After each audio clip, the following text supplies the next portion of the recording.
A millionaire finds twin girls, crying on Christmas Eve. What he discovers changed his life forever. The snow was falling slowly, painting the streets of New York with a silent white blanket. It was as if time had stopped on that Christmas Eve, while the lights in the windows and on the street lamps shone like promises of joy and hope. But for Jonathan Blake, the city's glow was just a cruel reminder of the emptiness he carried. At 45, Jonathan was a successful man anyone would envy. He had a fortune that financed unimaginable luxuries, properties in the most desirable places in the world, and a name that dominated the most exclusive circles. Inside him, however, there was only darkness. His life seemed like a maze with no way out, a collection of soulless achievements. It had been like that since the day he decided to cut ties with his family, moving away from the parents and siblings he now remembered only with regret. That night, like every Christmas Eve in recent years, Jonathan was alone. He had just left a corporate dinner, one of those obligatory meetings that mixed falsehood with tedious protocols. His perfectly tailored suit and cashmere scarf did nothing to warm the chill he felt inside. He refused a ride from his driver, preferring to walk through the frozen streets, perhaps in the hope of finding some peace amid the silence of the city. The driver then stopped the car further away and stayed there. He knew that Jonathan could change his mind at any moment. Meanwhile, Jonathan walked through the streets with steady steps, his hands in his pockets, his gaze lost. Everything was a blur.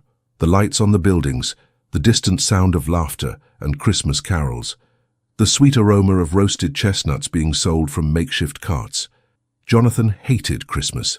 For him, it was a nagging reminder of what he had lost, or rather, what he had chosen to leave behind. He turned the corner of an almost deserted park when something unusual caught his eye. Under the dim light of a communal Christmas tree, humbly decorated and adorned with cheap ornaments, he saw two small figures sitting in the snow. He stopped, frowning. Who would be there in the cold at that hour? He tried to ignore it, but something was wrong. A low sound reached him, a muffled sob that seemed to cut through the icy air. Jonathan felt a tightness in his chest, a discomfort he couldn't explain. Against his own nature, he moved closer. The two girls were identical, perfect twins. Their golden hair framed pale faces reddened by the cold, and their big blue eyes were swollen from crying. They wore thin, worn-out coats, clearly not enough to protect them from the harsh winter. One of them was hugging the other, as if trying to protect them from the world, even though they were so small and fragile. "What are you doing here?" Jonathan's voice came out harsher than he had intended, almost scaring the girls. The one who seemed to be the bravest looked up, her eyes glistening with barely contained tears. "We're waiting for Mommy." "Waiting? Here?" He looked around, but there was no one, just icy silence and the occasional rustle of the wind. "Where's your mom?" "She said she was going to get some food and would be back soon," the girl replied, her voice breaking. "But it's been a long time." Jonathan felt a twinge of irritation, mixed with something he hadn't recognized for years. Concern. "How long have you been here?" The other girl, who until then had been silent, murmured quietly, "I think since the beginning of the night." Jonathan ran a hand over his face, trying to contain his frustration. It didn't make sense. Who would leave two children alone in a frozen park in the middle of Christmas? "You can't stay here," he finally said, his voice softer. "How you'll freeze." The older girl squeezed her sister's arm. "But what if Mommy comes back? What if she doesn't find us?" He took a deep breath, looking at the innocent, frightened faces. Something inside him, something he believed to be dead, began to stir. He knew he couldn't just move on. "Come on," he said, holding out his hand. "I'll help you find your mother." The girls hesitated, but the cold was relentless. Finally, the eldest held Jonathan's hand, while the youngest leaned on her sister. He led them to a nearby restaurant, where they could warm up while he decided what to do next. The warmth of the restaurant was an immediate relief for the girls. They sat down at a table, while Jonathan ordered something hot for them to eat. He watched them carefully, trying to piece together the inexplicable situation. Who were they? And who was this mother who had left them behind? When the plates arrived, the girls ate with a voracity that made Jonathan feel a lump in his throat. They were hungry, that much was clear, but he still couldn't avoid the mystery that hung over them. "What's your name?" he asked, as the snow continued to fall outside. "I'm Chloe, and she's my sister, Clara." replied one of them, her mouth still full of food. How old are you? 6, they said in unison. Jonathan nodded slowly. He looked out into the darkness as his mind worked frantically. Where was this mother? And why did he feel such a strange urgency to protect them? Suddenly the door of the restaurant opened with a bang, and a woman walked in, her eyes wide with despair. She was poorly dressed, her hair disheveled and her face marked by cold and anguish. When her eyes landed on the girls, she let out a relieved cry. Chloe, Clara. The girls ran to her, hugging her tightly. Jonathan stood still, watching the scene with a mixture of relief and suspicion. Who was this woman? And how had she let this happen? He didn't know, but that night had only just begun, and something inside him was already changing. What he didn't imagine was that this unlikely encounter would transform his life in ways he could never have foreseen. Jonathan, still skeptical about his mother's story, feels a strange need to know more about her and the girls. As he watches the family gather, an unexpected idea begins to form in his mind. He can't leave them alone that night. The woman who entered the restaurant was a vision of despair. Her light brown hair was disheveled, her skin reddened by exposure to the cold, and her eyes were full of panic and exhaustion. The woman's thin arms wrapped tightly around them, and she collapsed to the floor, sobbing loudly as she hugged them, as if she would never let go again. Jonathan watched the scene from his desk, his face impassive, but his heart confused. Part of him wanted to feel relief that the girls had found their mother again. Another, harder part, questioned how she could have left them alone in that frozen park for so long. Are you all right? Oh my God, I was so worried. The woman stroked the girls' hair as they cried on her shoulder. We're fine, Mommy, said Chloe, her voice muffled against her mother's coat. That man helped us. The woman raised her eyes to Jonathan, as if only now noticing his presence. She stood up, still holding her daughters, and walked over to him. I don't know how to thank you, she began, her voice trembling. I didn't know what to do. I thought I'd lost them. Jonathan remained silent for a moment, assessing her. He could see the genuine fear in her eyes, but he also noticed the shadows of shame. Where were you? They said you went to look for food. The woman hesitated, clearly struggling for words. She swallowed before replying. Yes, I went. But as there were problems, I was waiting in line at a church that distributed meals, but there were so many people. When it was my turn, they had nothing left. Jonathan arched an eyebrow. Her frankness took him by surprise. So, I tried a shelter, she continued, looking away. But it was full. And then, I didn't know what to do. The twins looked at her with innocent eyes, not fully understanding the weight of their mother's words. But Jonathan understood. That was the reality of living on the edge of the abyss, where every decision was an act of survival. What's your name? He asked, his voice low but firm. Grace, she replied, with an almost imperceptible nod. Grace Miller. He fell silent again, thoughts spinning in his mind. He knew he should just get up and leave. He had already done more than enough. The girls were safe. Their mother was there. It wasn't his problem. But no matter how hard he tried, he couldn't ignore the uncomfortable feeling in his chest. Grace sat down with her daughters, and Jonathan gestured for the waiter to bring her something to eat. When the plate arrived, she looked at him, her eyes full of gratitude. Thank you, she said, her voice almost a whisper. He just nodded, as if he didn't want to admit that this gesture of kindness was something completely out of his routine. While Grace ate and the girls rested beside her, Jonathan finally broke the silence. Why are you in this situation? She stopped chewing, clearly uncomfortable with the question. After a moment, she sighed deeply and replied, I used to work as a receptionist in a clinic, but I was fired a few months ago. I tried to find another job, but no one wants to hire someone like me, with 2 small children and no one to look after them. She looked at her daughters, her expression softening but with a touch of sadness. I did what I could to keep a roof over our heads, but it wasn't enough. I lost our apartment a few weeks ago. Since then, we've been surviving as best we can. Jonathan felt a tightness in his chest when he heard those words. There was something about Grace, the strength she tried to show despite her desperate situation, that touched him in a way he couldn't explain. He looked away, staring at the snow falling outside. His mind was pulled into a flash of memory, like a window opening onto the past. It was a Christmas many years ago. He was 25, and in the dining room of his parents' house, a mansion that seemed even bigger on that silent night. His mother had prepared an impeccable dinner as always, and his father was on the phone as always. Jonathan was furious. "You don't understand, Dad," he said, his voice full of anger. "I don't want to follow the path you've laid out for me.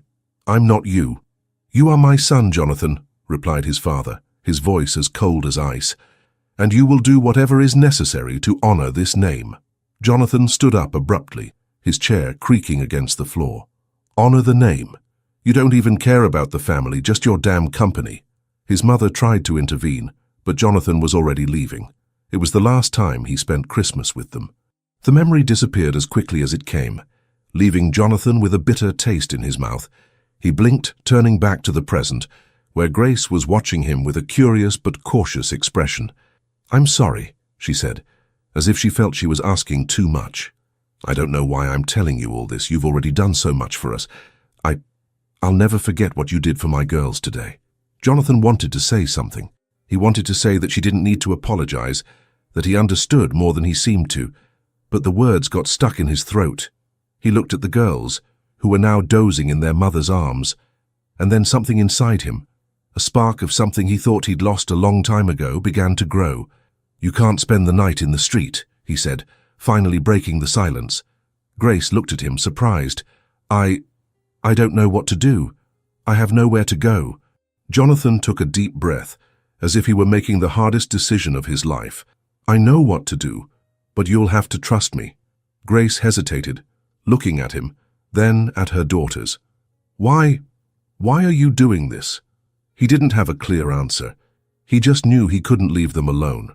"Because no one should spend Christmas like this," he finally replied, his voice low but full of determination. Jonathan picked up the phone and called someone, giving mysterious instructions. Grace watched, uncertain of what would come next, but sensing that something special was about to happen. Jonathan stood still for a few seconds, the phone still in his hand, his gaze fixed on the snow falling outside. The decision he had just made seemed out of character, something impulsive but inevitable. He felt that there was no choice. Something compelled him to act, even against the cold silence he had built around himself for so many years. He disconnected the call with a soft sigh and turned to Grace, who was holding the girls in a protective embrace. She was exhausted, and the worry on her face was evident even when she tried to disguise it. The twins were dozing, their rosy cheeks from the cold now warmed by the restaurant's atmosphere. "You're coming with me," said Jonathan at last, his voice firm but almost welcoming. Grace blinked, stunned. "Sorry, what?" "Come to my house," he repeated. "You shouldn't spend Christmas like this, it's not right." Grace was silent for a moment. Her hands were shaking slightly, but she squeezed the girls tighter, as if she didn't want to let go. I don't know what to say. I can't accept it. You've already done so much." "It's not a question of accepting or not," he said, cutting off any attempt to refuse. "I'm not leaving 2 children and a mother on the street tonight, so come on, it's as simple as that." Grace hesitated. She looked at the girls, then at Jonathan.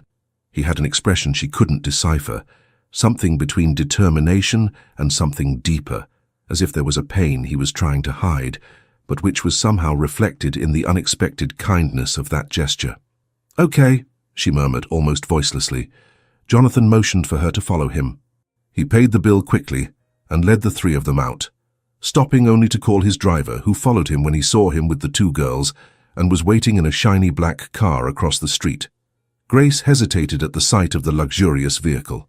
She pulled her thin coat tighter around her body, clearly uncomfortable with what it represented. Jonathan noticed her hesitation, but said nothing. He simply opened the door for them to enter, a gesture that seemed as natural to him as breathing. The girls woke up as they were put into the car. Their blue eyes widened at the sight of the spacious interior, with impeccable leather seats and a light, sophisticated scent that seemed to come from every corner. "This car is huge," exclaimed Chloe, while Clara nodded with a shy smile. Jonathan couldn't help but smile a little. "Wait till you see the house." As the car drove through the illuminated streets of New York, the girls were ecstatic. They pointed at the twinkling lights of the Christmas trees that decorated the parks. the store windows full of dolls and sleighs, and even the skyscrapers that seemed to touch the sky. "Look, Mum." Clara pointed to a huge decorated tree in the center of a square. "It's so beautiful." Grace tried to smile, but there was something in her gaze that betrayed the shame she felt. She knew Jonathan didn't expect anything in return, but the pride and humiliation of accepting help weighed heavily on her shoulders. "You didn't have to do that," she said softly, looking at Jonathan. "We'd find somewhere to spend the night." Jonathan looked away from the window to stare at her. There was something cold and distant in his eyes, but also a hidden warmth that tried to manifest itself. "I know what it's like to be alone at Christmas," he replied simply. Grace wanted to ask more, but something in his voice stopped her. It was as if those few words carried a weight that she still didn't understand. When the car finally arrived at Jonathan's mansion, Grace was speechless. The property was magnificent, a work of modern art with imposing columns, huge windows that shone like stars under the decorative lights, and a large double door that looked like an entrance to another world. The girls were stunned, holding their mother's hands as they looked up in amazement. "Is this a real house?" asked Chloe, her eyes shining. Jonathan gave a slight smile. Welcome." The door was opened by an older woman with a gentle expression who seemed completely at ease with the grandeur around her. Helen, Jonathan's longtime housekeeper, looked at the girls with surprise, but then smiled warmly. "You got here quickly," she said to Jonathan as she helped him out of his coat. "I did as you asked. I've ordered a few things and the other part of the supper is being prepared, and I've put extra clothes in the guest rooms." "Thank you, Helen," replied Jonathan, before turning to Grace. "You'll feel right at home." Grace looked out of place as if she were walking in a dream.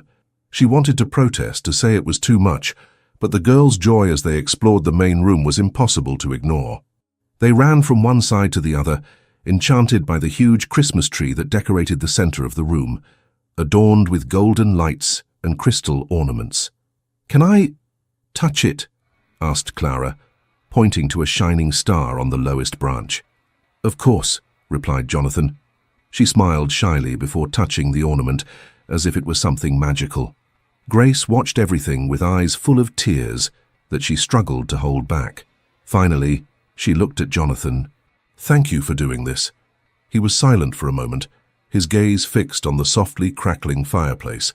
Finally, he replied, "No one should spend Christmas on the street, especially children." Grace realized that there was more to that answer than he was letting on, but decided not to press. She knew how difficult gratitude could be to put into words.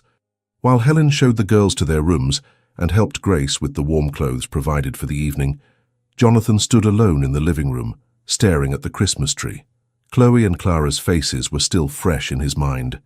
Their joy, even in the midst of so much adversity, stirred something inside him that he thought was dead. He didn't understand why he felt this need to help, but he knew he couldn't ignore it. In the distance, he heard the girls' laughter echoing through the halls of the mansion. Jonathan closed his eyes for a moment, letting that sound fill the emptiness he was carrying. Something was changing, even if he still didn't know what it was. Jonathan, still unable to explain the depth of his actions, feels that the presence of Grace and the girls is awakening something he had buried long ago.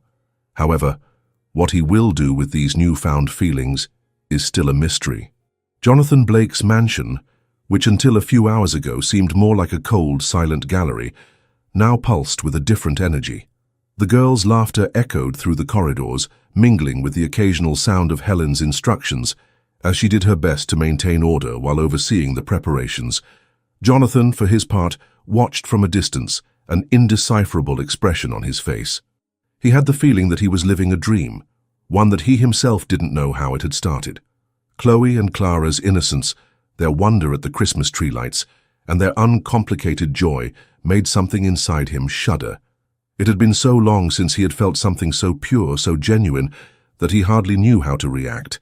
Standing by the fireplace with his hands in his pockets, he watched Grace. They had already gone downstairs, and Grace was sitting on the sofa, helping the girls put on the thick socks Helen had brought.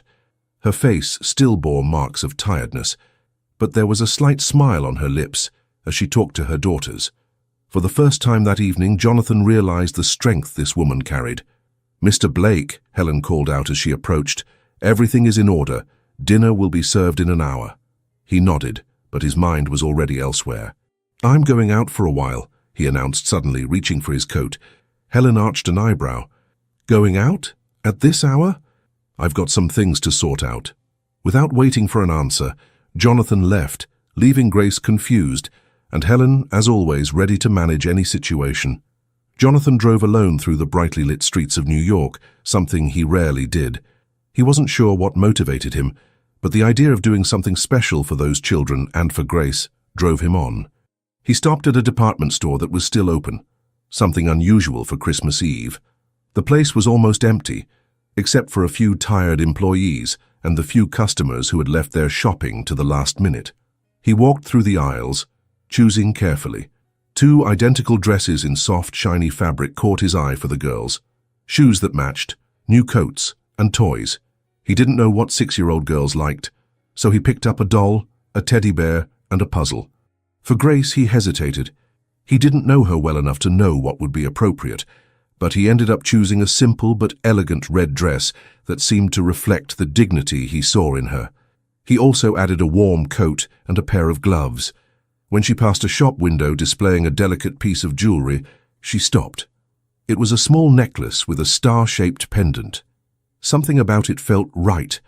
He picked it up, feeling that it would be a special souvenir for Grace. On the way home, Jonathan made one last stop. He saw a small decoration store with flashing lights in the window and quickly went inside. Inside, he found a gold star to put on the top of the Christmas tree, something he had realized was missing. When he arrived at the mansion, Helen greeted him with a look of approval. "It looks like you've done a good job," she said, as she took the packages from his hands. Jonathan only smiled slightly. "The tree," he said. "We need to finish before dinner." Chloe and Clara were in the living room helping Helen organize the table for supper when Jonathan walked in with the gold star in his hands. Their eyes widened.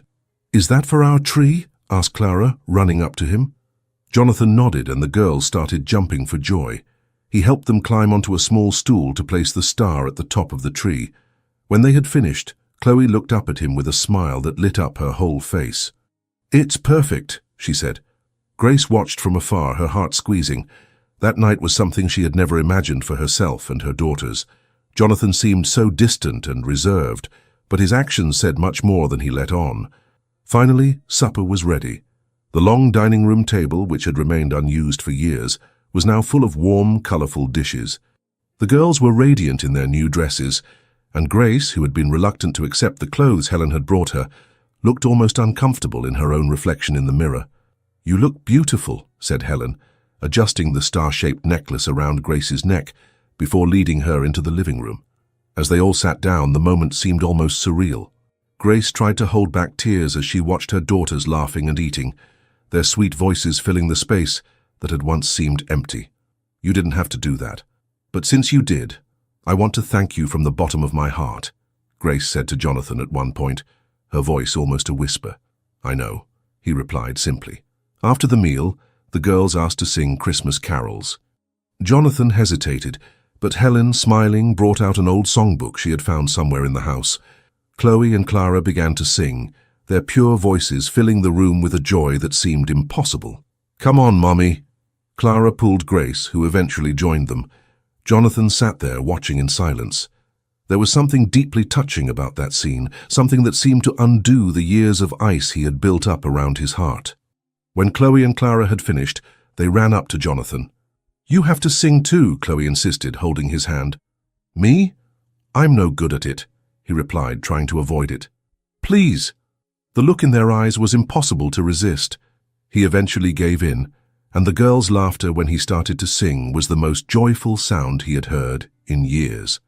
That night, while everyone was getting ready for bed, Jonathan stood in the living room, looking at the illuminated Christmas tree.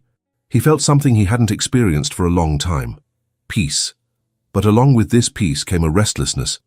The presence of Grace and the girls brought up memories he had buried, especially about his own family. He knew that this night was just the beginning of something bigger, but he didn't know if he was ready for what came next. As Jonathan watches the tree lights flicker, he feels a doubt growing inside him. Does he really deserve this unexpected happiness? Or was his loneliness a choice he'll never be able to completely undo? Christmas morning came quietly and calmly, with soft rays of light penetrating the huge windows of Jonathan Blake's mansion.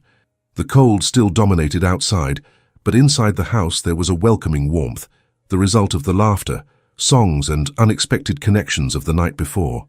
Jonathan woke up before everyone else. It wasn't unusual for him to start the day early, but this time something was different. He was restless. As he got up and put on a robe, he realized that the night before had stirred something in him that he couldn't ignore. He went downstairs in silence, avoiding the creaking of the steps.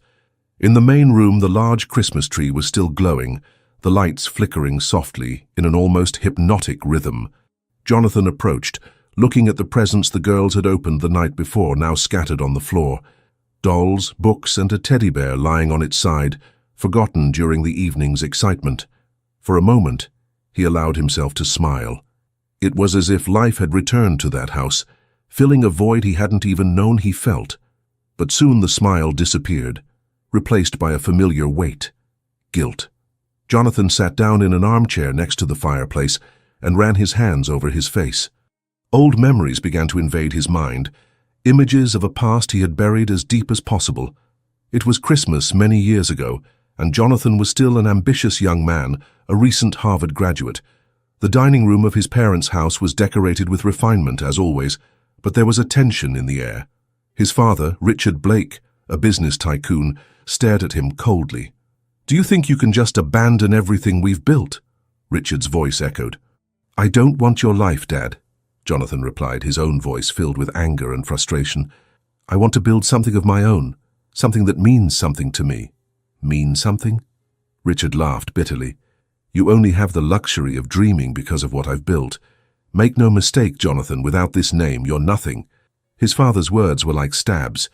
His mother, Evelyn, tried to intervene, asking for calm, but Jonathan had already gotten up from the table. "If that's what you think, then maybe I'd better go," he said before leaving. The door slammed, and that was the last Christmas he would ever spend with his family. Back in the present, Jonathan felt his eyes sting with tears that he had refused to shed for years. He realized now how much that choice had cost him. The loneliness he had attributed to chance was actually the result of his own pride. The sound of soft footsteps brought him out of his thoughts. He looked up and saw Grace entering the room, her hands holding a mug of coffee. She stopped at the sight of him, hesitating. "I didn't mean to disturb you," she said, her voice soft. "You're not disturbing," he replied, gesturing for her to sit down. Grace approached, still cautious. "The girls are still asleep. They were so happy yesterday. I can't remember the last time I saw them so excited." Jonathan nodded, looking at the tree again. "They're amazing children." Grace smiled, but there was something in her gaze that showed concern. "I still can't thank you enough for what you've done for us." He shook his head. "No need to thank me. Just, accept it. That's enough." She watched him for a moment before speaking. "You're a very generous man, Jonathan, but I feel you're carrying something. Something heavy." Jonathan didn't reply immediately. He knew Grace was right, but admitting it out loud was a battle he wasn't sure he was ready to face. "Grace," he began, looking away, "last night I realized something I'd been ignoring for a long time. My life has been empty, but you brought something here, something I thought I'd lost." Before she could reply, he suddenly stood up. "I need to do something." Grace sat there, confused, while Jonathan hurried up the stairs. In his office, Jonathan picked up the phone and dialed a number he hadn't used in years. His heart beat fast as the tone echoed. After a few seconds, a voice answered. "Hello?" It was his mother. Jonathan almost lost his voice but managed to speak. "Mom, it's me." There was a silence on the other end, followed by a shaky inhale. "Jonathan, is that you?" "Yes," he replied, feeling his throat tighten. I know it's been a long time, and that I made a mistake, but I wanted to apologize." His mother began to cry, and Jonathan felt the tears running down his own face. "Jonathan, you have no idea how long I've waited for this call, how much we miss you. Your father, he may not show it, but he misses you so much." "I miss you too," he admitted, his voice breaking. "I let pride blind me, and it cost me so much. I want to make things right. I want to be with you again." The conversation continued, full of tears, regrets, and promises of a new beginning. When he finally hung up, he felt lighter than he had in years. Jonathan went downstairs with renewed purpose. He found Grace and the girls in the living room, the twins still enraptured by the ornaments on the tree. "Grace," he began, catching her eye, "I have something for you." She looked at him in surprise. He took a small envelope out of his pocket and handed it to her. Grace opened it, and inside were the keys to an apartment. This is for you and the girls," he said. "A place to call home. It's not permanent, but it's a start." Grace was stunned, speechless. "Jonathan, I don't know what to say." "You don't have to say anything," he replied. "And one more thing, I want you to work with me. I'll give you a job in my company, something that will allow you to start again with dignity." The tears came immediately. Grace tried to speak, but the words got stuck in her throat. The twins ran to Jonathan, hugging him tightly. Thank you," they said in unison as he held them, feeling a wave of emotion that almost knocked him over. At that moment, Jonathan realized something that changed everything. Love, that feeling he had rejected for so long, was the true force that transformed lives, and now he was learning to let that love guide him again. As Jonathan watched Grace and the girls smiling, he felt an idea take shape. Perhaps this was just the first of many actions he could take to change not only his life, but other people's too. Christmas, after all, is a time for miracles. The soft aroma of coffee filled the Christmas morning air in Jonathan Blake's mansion as he prepared for something that had seemed impossible for years. After the emotional conversation with his mother, a whirlwind of emotions took over his mind. For the first time in a long time, he felt hope, and also the weight of what he had lost. Grace and the girls were in the living room, admiring the minute details of the Christmas tree, still overjoyed at Jonathan's generosity. The twins were playing with the newly given toys, their laughter echoing through the house, while Grace, sitting in a corner, watched with a discreet smile. Jonathan entered the room with firm steps, but there was a tenderness in his expression that no one there had ever seen before. "Grace," he called softly. She looked up, surprised by the warmth in his voice. "I want you and the girls to stay for Christmas lunch. It would be special to have you here." Grace hesitated. "Jonathan, you've already done so much for us. I don't want to be a burden." He shook his head firmly. "You're not a burden. In fact, I'd like you to be here. But I need to go away for a while. I have something important to do." Before Grace could ask any more, Jonathan grabbed his coat and headed for the door. Jonathan drove through the snow-covered streets, his hands firmly on the steering wheel as his thoughts consumed him. It had been years since he had last visited his parents' house. He didn't even know how he would be received, but the desire to make amends for the past was stronger than any fear. When he parked in front of the house where he grew up, he stood still for a moment, looking at the Christmas lights hanging in the windows. Nostalgia hit him like a wave, bringing back childhood memories, of laughter, of jokes, and of a time when the love in his family seemed unshakable. He took a deep breath and rang the doorbell. The door was opened by his mother, Evelyn Blake, who stopped when she saw him. Her eyes filled with tears almost immediately. "Jonathan?" "Hi, Mom," he said with a shy smile. I know it's been a long time."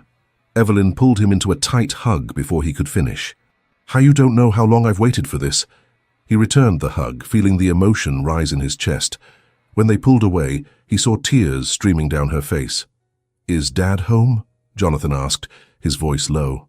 Evelyn's face changed slightly, a shadow of concern crossing her eyes. "Yes, he is, but he's not well, Jonathan." Jonathan felt his heart squeeze. He followed his mother into the living room, where he found his father, Richard Blake, sitting in an armchair, wrapped in a blanket. The man who had always been so imposing now looked frail, his skin pale and his eyes tired. "Dad," Jonathan called softly. Richard looked up, and for a moment, a flash of surprise shone in his eyes. "Jonathan?" Jonathan knelt beside the armchair, feeling the tears coming. "Dad, I'm so sorry for everything, for leaving, for pushing me away. I should have been here." Richard looked at him for a long moment, before reaching out with a trembling hand and touching him on the shoulder. "I was wrong too, son. I was too hard, and I lost you." Evelyn cried softly as she watched her husband and son finally reconcile. Jonathan held his father's hand carefully, feeling the weight of regret they both carried. "Come with me," Jonathan said at last. "I want you to spend the rest of the day with me and some special people I've met." Evelyn nodded, touched, and helped Richard to his feet. Jonathan guided them to the car, watching his father's every step with patience and tenderness. When they arrived at the mansion, Evelyn was stunned. "Jonathan, did you build all this by yourself?" He smiled, helping Richard out of the car. "Yes, Mum. But today I realized that none of this matters without you." They went inside, and Grace was in the living room with the girls, organizing the toys. When she saw Jonathan entering with his parents, she immediately stood up, nervously fixing her hair.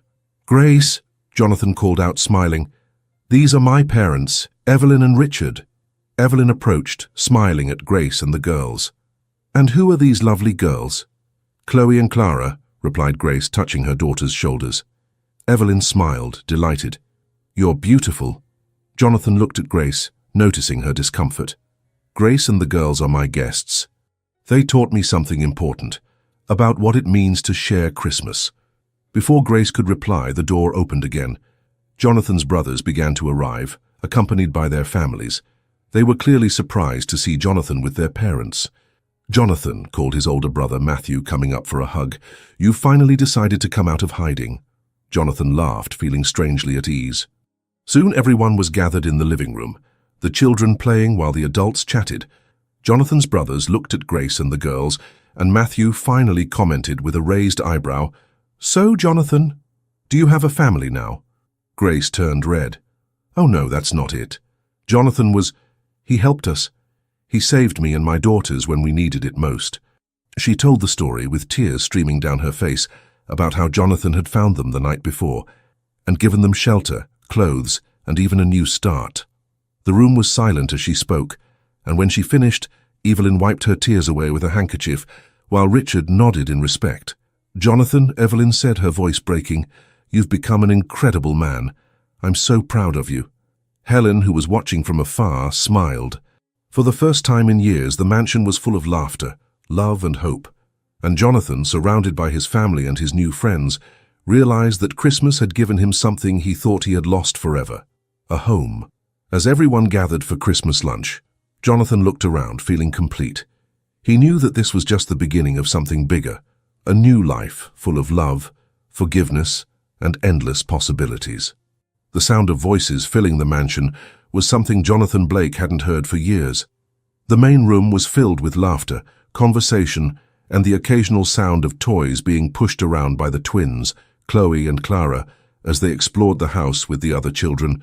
The aroma of Christmas dinner, now transformed into a special lunch, wafted through the house, creating a welcoming contrast to the cold outside. Jonathan was standing in the doorway to the dining room, watching the scene with a slight smile. His parents were sitting on the sofa, with Grace by their side, chatting like old friends. Helen, always efficient, was overseeing the details of the dining table, making sure that every dish was perfect. Jonathan's siblings and their families were also part of the moment, as if the years of distance had never existed. "Jonathan," his mother's voice called out, bringing him back to the present. He approached, taking a seat in an armchair next to her. Evelyn held his hand, something she hadn't done since he was young. I still can't believe we're all here together after so many years. It's a miracle." Jonathan looked at her, his eyes watering. "Mum, I'm sorry for everything, for pulling away, for not being with you when you needed me." Evelyn squeezed his hand tighter. "The past doesn't matter anymore, my son. What matters is that we are united here now. And that's all I've ever wanted." The moment was interrupted by the twins, who ran up to Jonathan holding drawings they had done with some of the children. "Look, Jonathan, it's you," said Chloe, showing a colourful drawing of a tall figure next to two girls and a woman. Jonathan smiled and took the paper. "It looks amazing. I'm going to keep this." Clara approached, looking at him with a shy smile. "You're like a hero, you know that?" The girl's words struck Jonathan deeply. He had never seen himself like this, but the innocence and sincerity in her eyes made him believe, at least for a moment, that he was on the right track. When the food was finally served, everyone gathered around the long dining room table. The table was decorated with Christmas decorations, golden candles and dishes impeccably arranged by Helen, who, despite being discreet, couldn't hide the sparkle of happiness in her eyes at seeing the house so alive again. Richard Blake, who was usually reserved, looked around before speaking. His voice was weak but carried a weight of emotion that no one expected. "Before we start," he said, "I want to say something." Everyone was silent, attentive. Jonathan felt his heart race as he heard his father's voice, which he hadn't heard for so long. "Jonathan," Richard continued, looking directly at him, "I was a strict father.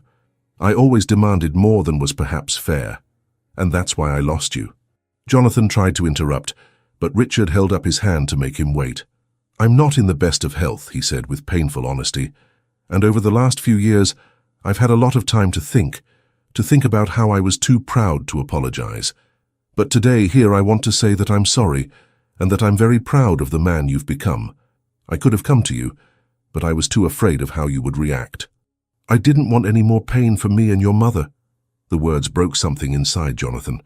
He swallowed, fighting back tears, but he couldn't hold them back. He stood up, walked over to his father, and hugged him tightly. "I'm sorry too, Dad," he said, his voice breaking. "I was stubborn, proud. I should have come back sooner." Evelyn cried silently as she watched the scene, and Matthew, Jonathan's older brother, bowed his head, touched by the emotion of the moment. "We're here now," said Richard, squeezing Jonathan's shoulder, "and that's what matters." When they finally started eating, the conversation flowed naturally. Grace, initially shy, was included in the conversation by Jonathan's brothers, who were curious about the details of how she and the girls had come into his life and changed his heart. "It's an incredible story," said Grace, looking at Jonathan with a grateful smile. "He met us in the street last night and changed everything. He gave us hope again." Evelyn put her hand over Grace's, her eyes filled with tears. "My son is amazing. It's like his heart is back to being that sweet little boy who always wanted to help others." Jonathan smiled, a little embarrassed, but touched by his mother's words. "Grace," began Evelyn, "you and your daughters are a gift to us too. Thank you for bringing back that side of him." Grace looked at Jonathan, her emotions overflowing. "I'm the one to thank. Not only did he save us, but he gave us a new start. I don't know how to repay him." "You already have," said Jonathan softly. The twins, who couldn't sit still for long, started pulling the adults into play after lunch. Jonathan found himself running around the house with the girls, something he never imagined he would do. The sound of laughter filled every corner of the mansion, and even Richard, sitting in his chair, seemed more alive than ever, watching his grandchildren and the twins with a genuine smile. Helen, who had retired to the kitchen, was watching everything through the ajar door. She wiped away a tear that had escaped from her eye, whispering to herself, "That's what this house needed. That's what he needed." As the afternoon drew to a close, everyone gathered in the main room again. Evelyn picked up an old photo of Jonathan when he was a boy and started telling funny stories about his childhood. The atmosphere was full of warmth and love, like a true celebration of what Christmas represented. Jonathan watched everything, feeling a deep sense of relief and joy that he hadn't experienced for a long time. He realized that he didn't need anything else. This moment, his family together, Grace and the girls happy, was all that mattered. Jonathan looked at Grace, then at his parents and siblings, and realized that he had a new mission. He wanted to ensure that moments like that became more frequent, not just for him, but for others who also needed a second chance. A new chapter was about to begin, and he knew that the future was full of possibilities. Night fell softly over Jonathan Blake's mansion, the Christmas tree lights glowing with a magical softness in the main room. The afternoon had been filled with laughter, touching conversations, and the genuine joy of a family that had remained fragmented for so long. Now it was time to say goodbye, and a feeling of peace hung in the air. Evelyn and Richard were standing by the door, their faces illuminated by an expression of tranquility and gratitude. Jonathan was helping them with their coats, making sure Richard was well warmed up. "Jonathan," said Richard, holding his son's arm as he adjusted his scarf, "I'll never forget this day nor what you did for us. It doesn't matter how much time we've lost, son. The important thing is that we're together now." Jonathan nodded, his throat tight. "I should have come back sooner. Thank you for welcoming me back." Evelyn hugged Jonathan tightly, as if she didn't want to let him go. "You'll always be our boy, Jonathan. I'm so proud of the man you've become." Matthew, the older brother, approached to shake Jonathan's hand but ended up pulling him into a hug. "Don't disappear again, okay? We've got a lot of catching up to do. Jonathan laughed softly, returning the gesture. I promise. I'll be part of the family again. The brothers' children said goodbye with hugs for the twins, promising to play more on a future visit. Chloe and Clara, already tired, hugged Evelyn and Richard affectionately, calling them Grandpa and Grandma to everyone's surprise and delight. With a final wave, the cars drove off, taking Jonathan's parents and siblings back to their homes. He stood in the driveway, watching the rear lights disappear into the distance. Next to him, Grace was silent, respecting the moment. It was the most special Christmas I've ever had, Jonathan said softly, more to himself than to Grace. She looked at him, smiling. For me too, thank you for including us in it. He turned to her, his eyes fixed on hers for a moment longer than usual. You're an important part of it all, Grace. Don't ever doubt that. Later that evening, Jonathan helped Grace and the girls prepare for the move. He insisted on driving the three of them personally to the apartment he had prepared for them. The car glided through the silent streets of New York, the city lights reflecting in the snow that was beginning to fall again. When they arrived at the building, Grace was impressed. It was a modern building, with an elegant but welcoming facade. Jonathan carried the suitcases, while Grace guided the sleepy girls to the elevator. The apartment was a dream, small but cozy, with new furniture, delicate curtains, and even a Christmas tree twinkling in the corner of the living room. Chloe and Clara looked around in delight and rushed to the bedrooms, exploring every detail before finally falling asleep in their freshly made beds. Jonathan and Grace sat on the sofa in the living room, the comfortable silence filling the space between them.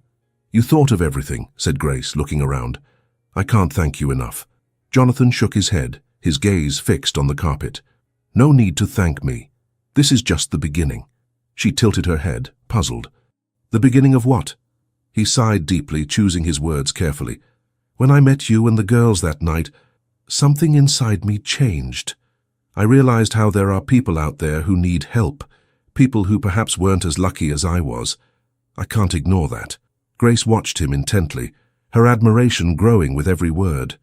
I want to start a project, he continued, turning to face her.